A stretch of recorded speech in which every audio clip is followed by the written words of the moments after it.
Trust the universe, back with another video. In today's video I'm going to be doing something a little bit different. I'm going to be talking about the 10 ancient teachings of Quetzalcoatl, the powerful dragon god. Now before I get into it, let me tell you a little bit about Quetzalcoatl. Now if you don't already know, Quetzalcoatl is known as the feathered serpent. What the hell? Or the powerful dragon god, the dragon god Quetzalcoatl. And he's known as the feathered serpent in the ancient cultures of Mesoamerica.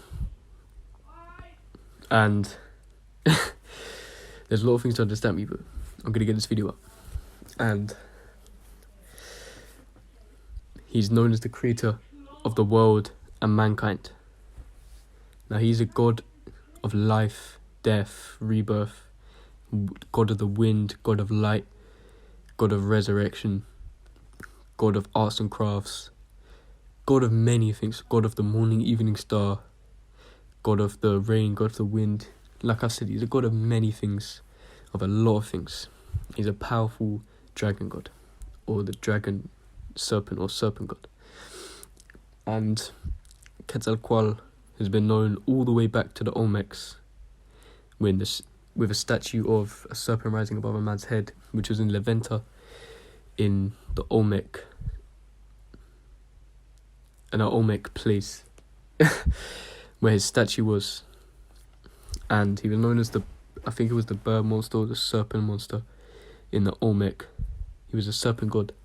And yeah, there was another, obviously he's been worshipped through all the different Mesoamerican cultures, the Olmec, like that, the statue of him, the Mayan pyramid, the temple of Quetzalcoatl, his other name, what the Mayans called him, which was a pyramid built specifically for worshipping Quetzalcoatl and astrology.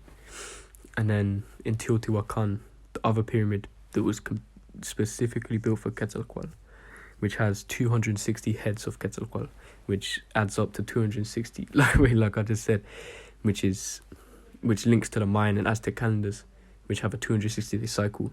So it's all in alignment. It's all built in specific energy. And yeah, these are just certain things at certain places where he is and where he's worshipped and where he's been known as, because he's very ancient beyond the Mesoamericas. But yeah, let's get into the 10 ancient teachings of Quetzalcoatl. The first ancient teaching of Quetzalcoatl is he taught the Mayans and all the Olmecs, all the Mesoamerican cultures, about how to map cosmic time through a thing called a calendar, which we know as today's calendars, the sunstone, the Mayan calendar, Aztec calendar. Quetzalcoatl taught this to the ancient Mesoamerican cultures, of how to map cosmic time through this calendar, which has a mathematical system on. It has a lot of stuff. He taught this, which it can map God's activities, astrology, solar and lunar eclipses, and the cycles of the constellations, and the cycle of the planet Venus, as it was an important thing to the Mesoamerican cultures, as Quetzalcoatl was connected to the planet Venus. And now the second ancient teaching of Quetzalcoatl was living peacefully in civilization. He taught all the ancient Mesoamerican cultures how to live peacefully, as in a culture and a civilization of millions of people, it's very important to be able to live peacefully with worship and balance that he taught them, because that's what he liked. Quetzalcoatl wanted them to live in peace. He didn't want any human sacrifices, although the Aztecs did eventually do human sacrifice because they were asking for too much, but he didn't ask for that. He just only small sacrifices like birds and small insects and flowers and stuff and gold and stuff like that. But that's more of an offering. He didn't want human sacrifice. But yeah, he wanted peace, and he taught them how to live peacefully and how to teach and build and work and farm all together to build a peaceful civilization. That was his second teaching that he taught, or one that I put into it that he taught. Now the third ancient teaching of Quetzalcoatl is he taught mathematics. As it links to the Mayan calendar, he taught the ancient Mesoamerican cultures, he taught mathematics in a system. I'm pretty sure it's more known in the Mayans. But it's basically, it started off as this, like the first mathematical system along with also Egypt and stuff. But in the Mesoamericas, he taught maths. Sorry, there's a lot of stuff going on, but in my house, he taught maths. Someone's trying to stop me, but he taught maths, and 1 equaled a dot equaled 1, a shell equaled 0, and a bar equaled 5. And it was a base of 20. It had a base of 20 because humans have 5 fingers on each hand and 5 toes in each foot, which equals 20. So it had a base of 20. And it was also linked to the Mayan calendar. And that's what the mathematics system they used that Quetzalcoatl taught to the ancient Mesoamerican cultures. So yeah, the fourth ancient teaching of Quetzalcoatl was the gods. Well, he was a god of patrons and priesthood. So he taught the patrons and the priests of the ancient Mesoamerican cultures, the ancient Mayans, Aztec, Teotihuacan, Olmecs, how to teach knowledge and do prophecies and astrology and to live in balance, really. To just say his knowledge and keep his knowledge. They were like the keepers of knowledge. So yeah. Was that the fourth ancient teaching?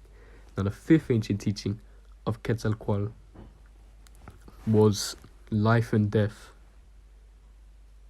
Life and death. As he rules over life and death.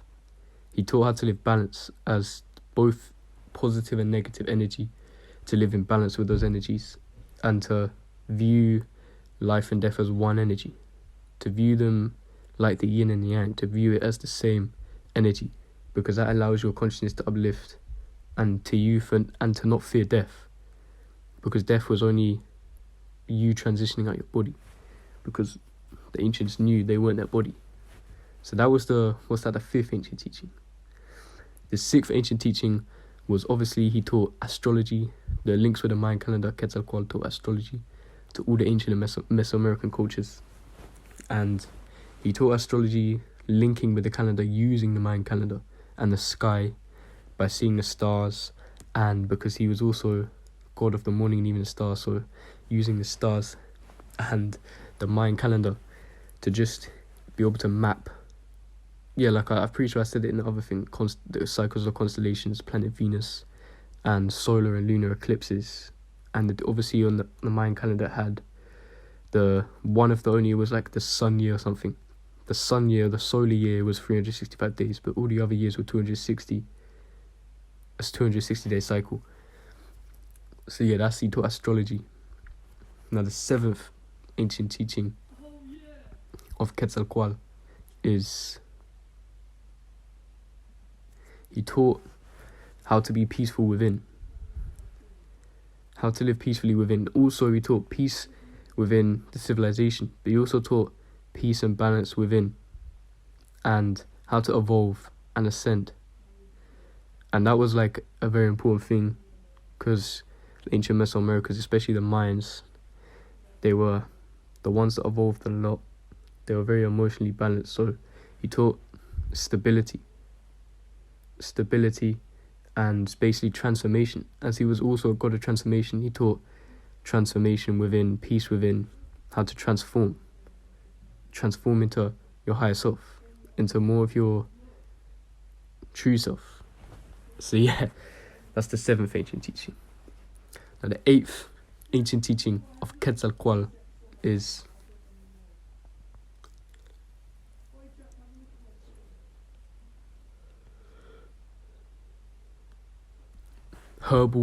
he taught herbal alchemy and medicine, because obviously in those ancient times, especially the Olmecs, he taught, passed on for millions of years, he taught how to do herbal alchemy and medicine and how to heal illnesses through herbs.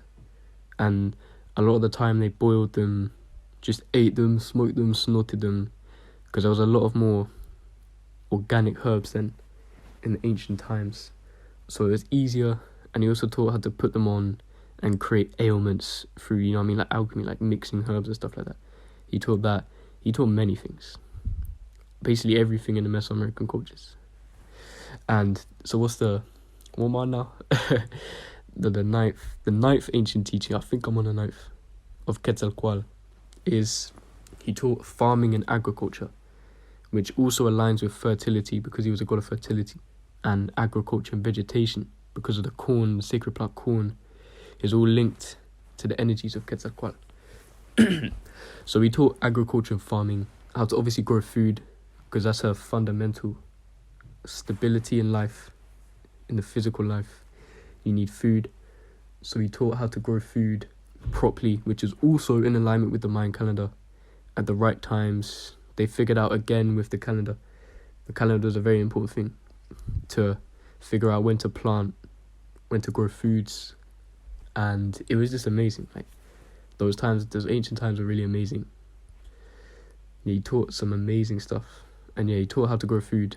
And obviously they grew a lot of corn, beans, fruit trees, squash and stuff like that, tomatoes, chilies, chili pepper, like all of that stuff. And that was the main foods, especially corn, and it was the sacred plant, and it's linked in the creation story as the gods grinded up corn into a paste and created humans from corn. And corn was just a very sacred plant. But what am I now? Did I say I was on the ninth? So now the 10th ancient teaching of Quetzalcoatl is he taught the Mayans. I know about the Mayans. I don't know about any other culture in the Mesoamericas, but he taught the Mayans how to evolve and ascend into a higher dimension.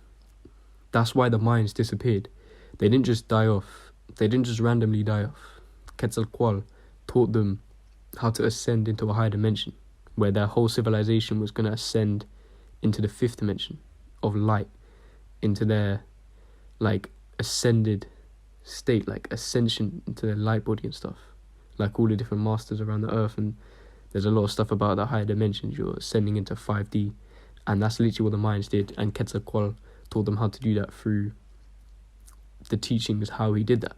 No one really knows the specific teachings unless you communicate, but I'm sure they were amazing. Obviously they're amazing, and that's the last ancient teaching. Obviously there's way more teachings that he's taught that people might not even know about unless they tap in, because there's probably stuff that nothing on the internet that people can really tell you except from Quetzalcoatl himself, or you know what I mean, like you might know, you have to just tap in, because all the knowledge of the universe is everywhere. It's within you. So those are the 10 ancient teachings of Quetzalcoatl. If you like this video, then I'll do some more. You know what I mean? If you liked it, if the likes are there, then I know that I'll do some more videos like this. Probably create a series like this. Do some more teachings, ancient teachings of the gods and goddesses, different cultures. And peace and love to all the gods and goddesses. Peace.